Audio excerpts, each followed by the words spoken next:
ഉമ്മ കൊണ്ടാക്കി പോകുന്നതിൻ്റെ പക്ഷെ ഇവിടെ ഭയങ്കര പ്രശ്നം. എന്നെ ഉമ്മാൻ്റെ ആങ്ങൾ അനീഫിക്ക, പെങ്ങൾ എന്ന് പറഞ്ഞാൽ അഫ്സത്ത്, ഉമ്മ, പൗസിച്ച എല്ലാവരും എന്നെ ഇവിടെ കൊടിയ ദ്രോഹം ചെയ്തിട്ട് എന്ന് പറഞ്ഞ് ഫുൾ വീഡിയോ ഉണ്ട്. പിന്നെ എനിക്ക് ആ വീഡിയോ വിട്ടു തന്നെ. എന്നെ നാളെ തന്നെ അമ്മ വീട് നോക്കണം, എനിക്കിവിടെ തീരെ നിൽക്കാനല്ല, എന്നെ അടിച്ച് എന്നെ എങ്ങനെയാണ് അമ്മ അവലെ അടിക്കുക. അപ്പം എന്നോട് പറഞ്ഞു ഉമ്മ ഒന്ന് അഷ്റഫ് ഖാനെ വിളിച്ചിട്ട് ഇവിടെ വരുവാൻ പറയുക. അന്നേരം അതും ഞാൻ പറഞ്ഞു ഞാൻ വരാൻ മോളെ, ഇനി സമാധാനിക്ക്, അമ്മക്ക് എന്ത് വേണമെങ്കിലും പരിഹാരം ചെയ്യാം.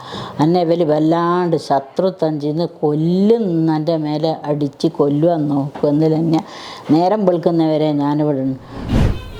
അരൂരിലെ ആത്മഹത്യ ചെയ്ത ഷബ്നയുടെ ഉമ്മയാണ് നമ്മുടെ കൂടെയുള്ളത്. നമുക്കറിയാവുന്ന വിഷയമാണ്, ഒരുപാട് വാർത്തകൾ മറ്റുള്ള കാര്യങ്ങളൊക്കെ വന്നുകൊണ്ടിരിക്കുക. പക്ഷെ ഉമ്മ എന്നുള്ള നിലക്ക് ആ ഉമ്മക്ക് ഒരുപാട് കാര്യങ്ങൾ സ്വാഭാവികമായിട്ടും അറിയാം എന്ന് പറയുന്നുണ്ട്. അതിന് കാരണം ഷബ്ന പലപ്പോഴായിട്ട് അവളുടെ സങ്കടങ്ങൾ, അവളുടെ വേദനകൾ ഉമ്മയുമായിട്ട് പങ്കുവെക്കാറുണ്ടായിരുന്നു എന്നുള്ളതാണ് ഞങ്ങൾക്ക് അറിഞ്ഞിട്ടുള്ളത്. അങ്ങനെ ഉണ്ടായിരുന്നു ഉമ്മ പറയാറുണ്ടായിരുന്നു അവിടെ പങ്കുവെക്കാറുണ്ട്. എനിക്കിവിടെ തീരെ സഹിക്കാൻ വയ്യോ, എനിക്കിവിടെ നിൽക്കാൻ പറ്റില്ല, എന്നോടിവിടെ അങ്ങനത്തെ ഇതാ ചെയ്യുന്നതും, എനിക്ക് എങ്ങനെയെങ്കിലും ഒരു വീട് വേണം, ഇവിടെ ഞാൻ ഭയങ്കര കഷ്ടപ്പാടില്ല ജീവിക്കുന്നു. എൻ്റെ മുമ്പേ ഇവൾക്ക് എൻ്റെ അസുഖം വന്ന് കിടന്നാൽ ഉമ്മയും പെങ്ങളും ചോദിക്കും ഇവിടെ എന്താ ലോഡ് ചാടി ഇറങ്ങി വാ എന്നും പറഞ്ഞ് ഇവളങ്ങ് മേലെ കിടക്കുവാൻ സമ്മതിക്കില്ല, വലിച്ചു കൂട്ടിക്കൊണ്ടുവരും ഉപ്പ. എന്നിട്ട് അടുക്കളയിൽ വെച്ച് ജോലി ചെയ്യിപ്പിക്കുക. അപ്പം ഇതിൻ്റെ മുമ്പേ ഇവളിങ്ങനെ ഈ ആത്മഹത്യയൊക്കെ ഒരുക്കാൻ ശ്രമിച്ചിക്ക്.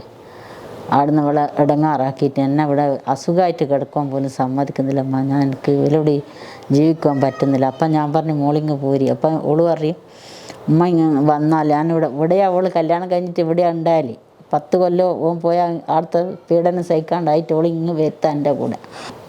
ശേഷം തന്നെ ഇവളെ ഇങ്ങനെ ബുദ്ധിമുട്ടിക്കുക. അപ്പം ഇവളെ പിന്നെ അടവൽക്കാരൊന്നുമായിട്ടൊരു ബന്ധമോ ഒന്നിനും സമ്മതിക്കില്ല. അതിൻ്റെ ഉള്ളിൽ നിന്ന് ജോലിയും എടുത്ത് ആ വീട്ടിലെ ജോലിയും എടുത്ത് അതിൻ്റെ ഉള്ളിൽ ഇങ്ങനെ കഴിഞ്ഞോളാൻ പറയും. പിന്നെ ഇവൾ സ്വന്തം വീട്ടിൽ വരാൻ പോലും ഓളെ വിലെന്താക്കൂ, ആ നാട്ടിൽ നിന്നൊരു വണ്ടിക്കാരനെ പോലും ഇവൾക്ക് വിട്ടുകൊടുക്കില്ല. അപ്പം ഇനി എൻ്റെ ഇഷ്ടത്തിന് നടക്കുന്നെങ്കിൽ ഇനി ഇവിടെ നിന്ന് ഇറങ്ങി പോകണത്, ഇവിടെ ഞാൻ പറയാൻ പോലെ അല്ലാണ്ട് എൻ്റെ സൗകര്യം ചെയ്യില്ല. അപ്പോൾ ഇവിടുന്ന് ഓട്ടോ വിളിച്ചിട്ട് അവൾ വരുത്ത്, ആ നാട്ടിൽ നിന്ന് ഓട്ടോറിക്ഷ വിളിക്കാനുള്ള സൗകര്യം വരെ ഉമ്മ ചെയ്തു കൊടുക്കില്ല. പിന്നെ ഭക്ഷണമെല്ലാം ഉണ്ടാക്കിയാലും ഉണ്ടാക്കി മോൻ്റെ മോളുണ്ടാക്കിയ ഭക്ഷണം ഈ ഉമ്മ കഴിക്കൂല. എനിക്ക് വേണം ഇനി ഉണ്ടാക്കിക്ക, ഞാൾക്ക് ഞാൾ വേറെ ഉണ്ടാക്കിക്കോളും. പിന്നെ പൊന്ന് ഞാൾ 100 രൂപ അവനുള്ളവർക്ക് കൊടുത്തു. അപ്പോൾ അതിനെപ്പറ്റി ചോദിക്കുമ്പം പറയും പിന്നെ ഇവക്ക് വേണ്ടിയ എനിക്കൊരു സുഖവും ഇല്ല, എന്നാൽ എൻ്റെ യാത്രക്കാരൻ സ്വർണ്ണം ഉണ്ടല്ലോ, എന്നാൽ അതെങ്കിലും നിങ്ങൾ ഏതെങ്കിലും ബിസിനസ്സിലിട്ടിട്ട് എനിക്ക് ഉള്ള എന്തെങ്കിലും വാങ്ങിത്തരുവാൻ പറ്റുമെന്ന് പറയുമ്പോൾ ഉമ്മ പറയും അന്നേരം ഇനി എൻ്റെ പുരയെ പോകണ്ടേ, അന്നേരം ഈ ബന്ധം ഒഴിവാക്ക് പോകേണ്ടവരിത് ഓല് പറയും അത് ഞാക്ക് തന്ന സ്വർണ്ണം എനിക്ക് തന്നതല്ല, അതിനെപ്പറ്റി ഇനി സംസാരിക്കുകയും വേണ്ട, അത് എനിക്കുള്ളതല്ല. പിന്നെ ഇവളിങ്ങനെ അടിക്കുകയും കുത്തുവാക്ക് പറയുമല്ലോ. അന്ന് പിന്നെ ഞാൻ ഞാൻ അന്ന് ഞാൾ വീട് നോക്കിക്കില്ല, വേറെ 2 വീട് കണ്ടിട്ട് ഇവക്ക് നോക്കിയപ്പോൾ അന്ന് വീട് നോക്കിയിട്ട് ഓള് പറഞ്ഞു ഉമ്മ എനിക്ക് പഴയ വീട് ഇഷ്ടമില്ല, എൻ്റെ പൊന്ന് വിറ്റിട്ട് നിങ്ങൾ പറയണം, സ്വർണം വിറ്റിട്ടെങ്കിലും എനിക്ക് പുതിയ വീടാക്കി തരാൻ വേണ്ടി പറയണം എന്ന് പറഞ്ഞാൽ ഞാനിത് ഉപ്പാനോട് പറഞ്ഞതാ. ഇങ്ങനെ എന്നാൽ അവളെ ഹബീബിനെ കൊണ്ട് ഇപ്പം പിന്നെ പുര ഉണ്ടാക്കാൻ പറ്റില്ല, എന്നാൽ നിങ്ങളോളെ സ്വർണം വിറ്റിട്ട് ഒരു പുതിയ, എന്നാൽ ഓളെ കൊണ്ട് ഇങ്ങൾക്കും ഒരു അലമ്പ് വേണ്ട, ഓക്കും ഒരു ബുദ്ധിമുട്ടും വേണ്ട. അന്നത്തെ ദിവസം ഞാനതും കൊണ്ടാക്കി അതും പറഞ്ഞ് ഉമ്മ ഇറങ്ങിപ്പോടിയെന്ന് പറഞ്ഞു എന്നോട്, ഇവിടുന്ന് സംസാരിക്കാൻ പാടില്ല, പെണ്ണുങ്ങൾ ഉപ്പാനോട് പറയും ഞാരടി പെണ്ണുങ്ങൾ സംസാരിക്കുക എന്ന് പറഞ്ഞു. ഞാൻ പറഞ്ഞു ഞാൻ ഉപ്പാനോടല്ലേ പറയുന്നത്, പുയ്യാപ്പിളിൻ്റെ വേറെ ഒന്നും പറയുന്നില്ലല്ലോ, ഒക്കെ ഒരു വീട് വേണമെന്നല്ലേ പറയുന്നത്. അന്നേരം തന്നെ ഉമ്മ തുടങ്ങി ഞാനിങ്ങ് പോന്നിക്കുക. അപ്പോൾ ഓട്ടോ ഡ്രൈവർ പറഞ്ഞ് ഓളോട് പറഞ്ഞ് ഇങ്ങ് പോരിയെന്ന്. അന്നേരം ഓള് പറഞ്ഞില്ല ഞാൻ വരുന്നില്ല, പിന്നെ ഇവിടെ തന്നെ അതിവിടെ സാധാരണ ഉണ്ടാകുന്ന കുഴപ്പം. അപ്പം ഞാനിങ്ങെത്തി 1.5 മണിക്കൂർ ആടുന്ന് ഓടി ഇവിടെ എത്തണമെങ്കിൽ. ഇപ്പം ഓടി ഇവിടെ എത്തിയിട്ട് ഇവൾ ഫോൺ എടുക്കുന്നില്ല തീരെ. ഫോൺ എടുക്കാണ്ടെന്നൊരു 4-4:30 മണിക്ക് ഇവളെന്നോട് പറഞ്ഞു ഉമ്മ കൊണ്ടാക്കി പോകുന്നതിൻ്റെ പക്ഷെ ഇവിടെ ഭയങ്കര പ്രശ്നം, എന്നെ ഉമ്മാൻ്റെ ആങ്ങൾ അനീഫിക്ക, പെങ്ങൾ എന്ന് പറഞ്ഞാൽ അഫ്സത്ത്, ഉമ്മ, പൗസിച്ച എല്ലാവരും എന്നെ ഇവിടെ കൊടിയ ദ്രോഹം ചെയ്തിട്ട് എന്ന് പറഞ്ഞ് ഫുൾ വീഡിയോ ഉണ്ട്. പിന്നെ എനിക്ക് ആ വീഡിയോ വിട്ടു തന്നു. അന്ന് അന്വേഷിച്ച് ഞാൻ പറഞ്ഞു ഞാനങ്ങ് വരട്ടെ, നമ്മൾ കുറേ കാലമല്ല ഇത് ഇതിൻ്റെ ഉള്ളിൽ നിന്ന് അനുഭവിക്കുന്ന പുറത്താരോടും പറയാണ്ട് അത് നമ്മൾ പറയാമെന്ന് പറഞ്ഞോളൂ. അന്നേരം ഓള് പറഞ്ഞു പറയണ്ട, പിന്നെ ഹബീബ് നാളെ രാത്രിയൊക്കെ എത്തും, ഉമ്മ ഇങ്ങ് വരണ്ട. അപ്പോൾ ഞാൻ പോലീസ് സ്റ്റേഷനിലെ നമ്പർ വിട്ടു കൊടുത്ത്. പിന്നെ എന്നാൽ പോലീസ് സ്റ്റേഷനിൽ പറയാം എപ്പോഴും പീഡനം എന്ന് പറഞ്ഞാൽ എല്ലാവരും എൻ്റെ കൂടെ ഉണ്ടാവും, ഇനി ഒന്നും കൊണ്ട് പേടിക്കണ്ട, ഇഞ്ഞത് പറഞ്ഞതെന്ന് പറഞ്ഞാൽ ഓള് പറഞ്ഞു പറയണ്ട അമ്മ, അന്നേരം എനിക്കിവിടെ തീരെ വില ഡാഡിൽ നിൽക്കുവാൻ പറ്റില്ല, വില എന്നെ കൊന്നു കളിയുന്നു. അപ്പോൾ ഓള് പറഞ്ഞു എന്നാൽ പിന്നെ പറയണ്ട, ഞാൻ വരട്ടെ എന്ന് വെച്ച് വരണ്ടെന്ന് പറഞ്ഞു. ആ രാത്രി 6-6:30-7 മണിക്ക് വരെക്ക് ലാസ്റ്റ് 9 മണി വരെ ഇവൾ ഞാനായിട്ട് സംസാരിച്ചു. വീട് വേണമെന്ന് പറഞ്ഞേരം പിന്നെ നാളെ തന്നെ എനിക്ക് വാടക കൂടെ, മോളെ ഇനി പേടിക്കണ്ട, നാളെ തന്നെ നമുക്ക് റെഡിയാക്കാൻ തന്നെ. അപ്പോൾ പിന്നെ ഉമ്മയും പെങ്ങളും ഈ കാരണവനും എല്ലാം കൂടി ഇവിടെ കമ്മിറ്റിക്കാരെടുത്ത് പറയാൻ വരുന്നതെന്ന് പറഞ്ഞ് രാത്രി 6:30 മണിക്ക് ഈ നാട്ടിലെല്ലാം വന്നിക്കോലെ. അപ്പോൾ അത് പിന്നെ പെട്ടെന്ന് അതുവരെ ഓള് പറഞ്ഞതാണല്ലോ എന്നോട്. ഞാൻ ഓളോട് പറഞ്ഞ് എനിക്ക് വീട് വേണമെന്ന് പറഞ്ഞ് സമാധാനിപ്പിച്ചത്.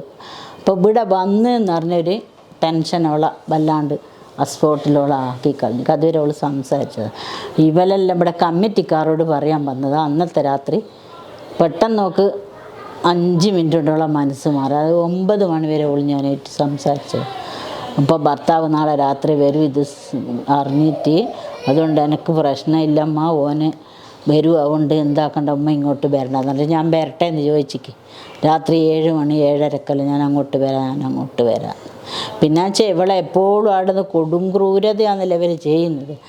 ഇവളെ പണി വിഷയൻ്റെ അകത്ത് നിന്ന് തിരുമ്പുവാനോ പിന്നെ അവളെ റൂമിൽ കിടക്കുവാനോ ഒന്നിനും ഇവർ സൗകര്യം ചെയ്യില്ല. ഇപ്പം നിങ്ങൾ അപ്പുറത്തെ പുരേന്ന് പെങ്ങളടുത്ത വേറെ താമസിക്കുന്നതെങ്കിലും കൂടിയിട്ട് ഇവളെ വന്നിട്ട് എപ്പോഴും ശല്യം ചെയ്തുകൊണ്ടിരിക്കും. ഒരു ദിവസം 13 കൊല്ലമായി കല്യാണം കഴിച്ചു. 13 കൊല്ലം ഇവളാടുന്നത് ഇവലെ പിന്നെ പീഡനം സഹിച്ച് നിന്ന. ഇവിടെ നിൽക്കുവാൻ പറഞ്ഞാൽ ഓള് പറയും എപ്പോഴും ഞാൻ ഉമ്മ ഇവിടെ നിന്നാൽ എനിക്ക് വീടാവില്ല, ഇവിടുന്ന് അടുത്ത പിന്നെ ഇവിടുത്തെ ജോലിയും ചെയ്ത് ഓനവിടെ വരും 6 മാസം 1 കൊല്ലവും കഴിയുമ്പം പറയും അത് തന്നെയായിരിക്കുമല്ലോ എൻ്റെ സ്ഥിതി ഉണ്ടാവുക, ഇവിടെ പുരയിലേക്ക് പോന്നാൽ ഇനി ഞാൻ ഇവിടെ തന്നെ നിൽക്കട്ടെ എന്നാണ്. ഇപ്പോൾ 2 കൊല്ലമായി സ്ഥിരമായിട്ട് അവിടെ തന്നെ താമസിക്കാൻ തുടങ്ങിയിട്ട്.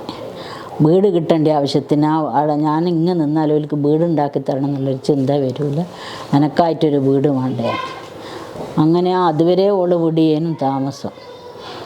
ഇപ്പം വീട് ഉണ്ടാക്കണം എന്നുള്ള ഒരു ഉദ്ദേശത്തിൽ ഇപ്പം സ്ഥിരമായിട്ട് 2 കൊല്ലം അവിടെ താമസിക്കാൻ തുടങ്ങി. അല്ലാണ്ട് അവിടെ ഒക്കെ എല്ലാപ്പോൾ ഇതിൻ്റെ മുമ്പ് ഏട്ടൻ്റെ ഓളും ഇവളും എല്ലാം ആയിട്ട് ഭക്ഷണം ഇവലെല്ലാവരും കൂടിയിട്ട് ഇവളെ ദ്രോഹം ചെയ്യുക, ഇവളെ ഒറ്റക്ക് നിൽക്കുക, ഇവളെ ഇങ്ങനെ ഇടങ്ങാറാക്കുക. ഇതിൻ്റെ മുന്നേ പറഞ്ഞിരിക്കും രാവിലെ ഇവിടെ ഭയങ്കര പ്രശ്നവും എന്നെ ചായ ഉണ്ടാക്കുവാൻ സമ്മതിക്കുന്നില്ല. ഒരു ഉമ്മ എല്ലാവരും ഒന്നാ ഏട്ടനും ഉമ്മയും എല്ലാം കൂടി പെങ്ങളും എല്ലാം കൂടി ഇവളെ ദ്രോഹം ചെയ്യുക തന്നെ. അങ്ങനെ എനിക്ക് പിന്നെ ഒന്നും പറയാൻ.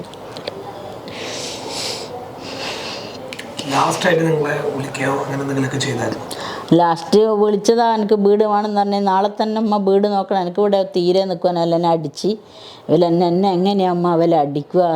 അപ്പം എന്നോട് പറഞ്ഞു ഉമ്മ ഒന്ന് അഷ്റഫ് ഖാനെ വിളിച്ചിട്ട് ഇവിടെ വരുവാൻ പറയുക. അന്നേരം അതും ഞാൻ പറഞ്ഞു ഞാൻ വരാൻ മോളെ, ഇനി സമാധാനിക്ക്, അമ്മക്ക് എന്ത് വേണമെങ്കിലും പരിഹാരം ചെയ്യാം.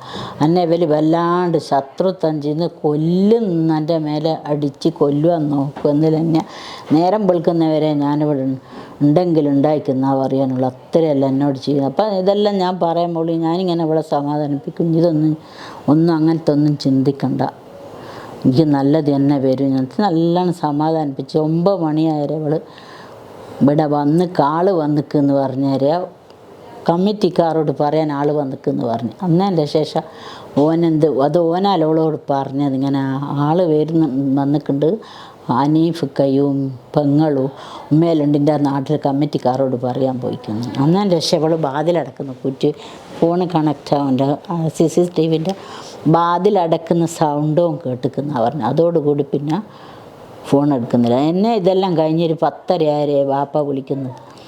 പിന്നെ ഞങ്ങൾ ഷബിനെ വാതിലടച്ച് റൂമിൽ കിടന്നിട്ട് പിന്നെ ഫോൺ എടുക്കുന്നില്ല. അപ്പം ഞാൻ പറഞ്ഞു ഞാൻ ഇങ്ങനെ വണ്ടി എടുത്ത് വരുമ്പോഴേക്ക് എത്ര സമയം കഴിയൂ, അപ്പോൾ നിങ്ങൾക്ക് വാതിൽ ചവിട്ടി തുറക്കറാന്ന്.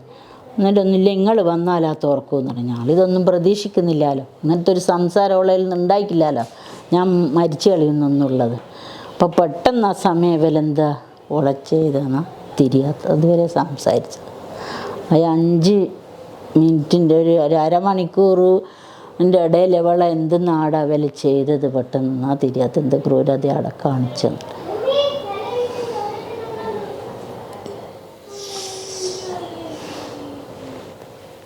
ഒരുപാടായി ഇങ്ങനെ ഈ ഉപദ്രവത്തിന്റെ കാര്യം പറയാൻ തുടങ്ങിയിട്ടല്ലേ? 13 കൊല്ലമായി കല്യാണം കഴിഞ്ഞതിൻ്റെ ശേഷമേ ഇവളെ കല്യാണം കഴിഞ്ഞതിൻ്റെ പിറ്റേന്ന് തന്നെ ഇവളെ കൂട്ടി അടുക്കളയിൽ കൊണ്ടുപോയി പിന്നെ അടുക്കളയിൽ കിഞ്ഞി പണിയെടുപ്പിക്കുകയും എല്ലാം ചെയ്യിപ്പിച്ചിട്ട് എന്നോട് ഉമ്മ നമ്മൾ ബല്ലിയടത്തിൽ നോക്കി കല്യാണം ചനക്കാടെ പോയതിൻ്റെ ശേഷം എന്നെ ഒരു സ്വൈര്യം ഇവലെല്ലാം പോവും പണി പണി പണി പണി. ഉമ്മച്ചി വിളിച്ചിട്ട് എന്താ ഇവിടെ ലോഡ്ജ് റൂമിൽ നിന്നെല്ലാം ഇറങ്ങി പാടി ഇവിടെ ഒരു മക്കളെയും കൊണ്ടൊന്നും താമസിക്കാൻ പറ്റില്ല അമ്മ.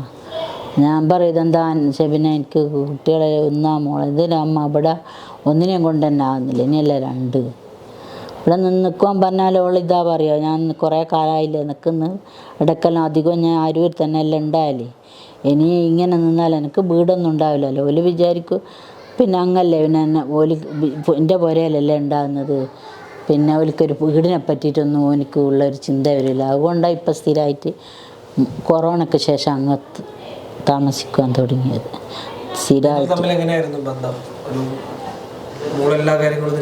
എല്ലാ കാര്യം എന്നോട് തുറന്നോളൂ, ഞാൻ സമാധാനിപ്പിക്കലാണ്.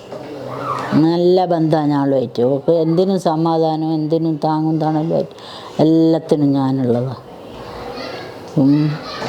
ഇങ്ങനെ ഇവലിങ്ങനെ ഈ ചെയ്ത് എൻ്റെ മോളെ ഞങ്ങൾക്കൊന്നുമല്ല ഇനിയിപ്പോൾ ഈ ഉമ്മ ഈ ചെയ്തിട്ട് ഇതുവരെ പോലെ പോലീസിൽ ഈ 8 ദിവസമായിട്ടൊന്നും കസ്റ്റഡിയിലെടുത്തിക്കില്ലല്ലോ. ഇത് മുഴുവൻ ഇവളോട് അത് ചെയ്തിട്ട് ഇവരെ അതിലെന്തോ ഇത് നടത്തുന്നുണ്ടെന്ന് പറഞ്ഞു. 8 ദിവസമായിട്ട് ആരും അറസ്റ്റ് ചെയ്തിട്ടില്ല ഉമ്മാനെയും പെങ്ങളെയും ഒന്നും. ഇങ്ങനെയും തെളിവുണ്ടല്ലോ, അന്നത്തെ അവസ്ഥ തന്നെ ഉണ്ടല്ലോ. മറ്റു ഞങ്ങൾക്ക് പറഞ്ഞു കൊടുക്കാനല്ലാണ്ട് മറ്റൊന്നും അടുത്ത കാണുകയും കഴിയില്ലല്ലോ. എന്നിട്ട് ഇതുവരെ ഒന്നും ഉണ്ടാക്കില്ല. അവരെ ഇതുവരെ അറസ്റ്റ് ചെയ്യാനൊന്നും പോലീസുകാർ അവിടെ നിന്നൊന്നും ഉണ്ടാകുന്നില്ല. വലിയ സങ്കടമാണ് നമ്മൾ കേട്ടത്. ഇത് ഞാൻ പറഞ്ഞത് തരേണ്ടതില്ല എന്ന് തന്നെയാണ് എനിക്ക് തോന്നുന്നത്. കാരണം ഈ ഉമ്മ അവരുടെ മകളെ നഷ്ടപ്പെട്ടൊരു വലിയ വേദനയിലാണുള്ളത്. ഇവരെ എനിക്ക് തോന്നുന്നില്ല ഒരു സ്വസ്ഥമായിട്ട് ഉറങ്ങിയിട്ടുണ്ടാവുമെന്നൊന്നും എനിക്ക് തോന്നുന്നില്ല. കാരണം ഉറക്കുണ്ടാവില്ല. ഇനി ആകെയുള്ള ഇവരുടെ ചെറിയൊരു ആശ്വാസം, അത് വലിയൊരു ആശ്വാസമാണ് എന്നൊന്നും ഞാൻ പറയുന്നില്ല. എൻ്റെ മകളെ ഈ പറയപ്പെടുന്ന ഒരു അവസ്ഥയിലേക്ക് തള്ളിവിട്ട ആളുകളെ നിയമത്തിന് മുന്നിൽ കൊണ്ടുവരിക, അവർക്ക് കൃത്യമായിട്ടുള്ളൊരു ശിക്ഷ വാങ്ങിച്ചു കൊടുക്കുക എന്നുള്ളതാണ് ഈ ഉമ്മയുടെ ഒരു ഉദ്ദേശം. അതിനോടൊപ്പം നമുക്ക് പങ്കുചേരാം. ആ ഉമ്മക്ക് വേണ്ടിയിട്ട്, ആ സഹോദരിക്ക് വേണ്ടിയിട്ട് നമുക്ക് നിലവിലുള്ള സോഷ്യൽ മീഡിയയിൽ ഒരു വലിയ ക്യാമ്പയിൻ നമുക്ക് ഷബിനയ്ക്ക് വേണ്ടിയിട്ട് തുറന്നിടാം.